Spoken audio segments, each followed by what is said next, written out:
Oui, ça y est, c'est.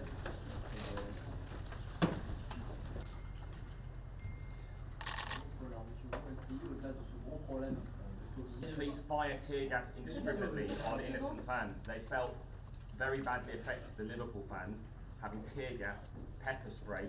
Nous le regrettons, une désorganisation dans l'accueil des supporters britanniques, à l'inverse des supporters espagnols, et constater que 30 000 à 40 000 supporters anglais, chiffre confirmé par l'UEFA, par le Stade de France, par la Fédération française de football et évidemment par la préfecture de police, se sont retrouvés au Stade de France, soit sans billets, soit avec des billets falsifiés.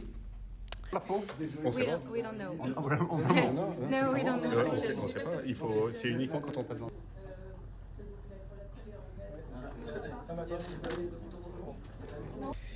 D'abord, la doctrine du maintien de l'ordre français a permis d'éviter des morts et des blessés samedi au Stade de France. C'est un premier point. Deuxièmement, la comparaison avec la Coupe du Monde de rugby ou les Jeux Olympiques me paraît assez disproportionnée, sachant qu'il n'y a manifestement que dans le football, et singulièrement que dans le football avec certains clubs anglais, qu'il y a ces événements.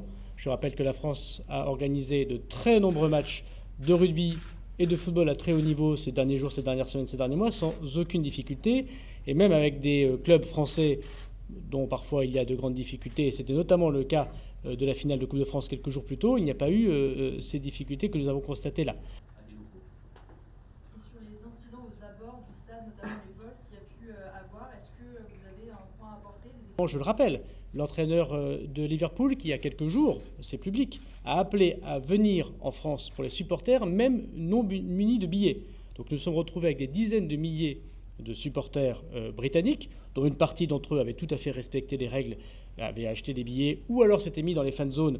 Il y a eu des dizaines de milliers de personnes dans les fan zones sans aucun incident, et qui ont respecté les règles évidemment de l'UEFA et de notre pays, et une partie infime, mais malheureusement extrêmement vivante, si j'ose dire, qui a bousculé le système de sécurité. Si la ministre le permet, il y a un des sujets qui a compliqué avec les fouilles et la masse. Il y a eu effectivement des femmes, des enfants qui ont connu des gaz lacrymogènes lorsqu'une partie d'entre eux, avec d'autres supporters, dans une foule très compacte, s'est bousculée soit contre les cordons de CRS, soit contre les grilles.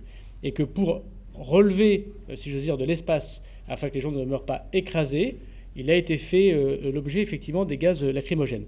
Moi j'ai l'occasion de dire tous mes regrets, le préfet de police l'a également fait publiquement, pour ces personnes. Alors j'ai constaté dans les mêmes vidéos que les CRS comme les gendarmes mobiles étaient intervenus très très vite auprès des jeunes filles, des jeunes garçons ou des femmes lorsqu'elles avaient connu ces gaz lacrymogènes, et qu'effectivement c'est tout à fait anormal que cela ait pu arriver. Qu'est-ce qui a amélioré selon vous? Why was tear gas fired?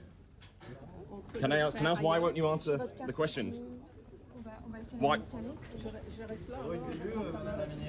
Minister, why would tear gas fired?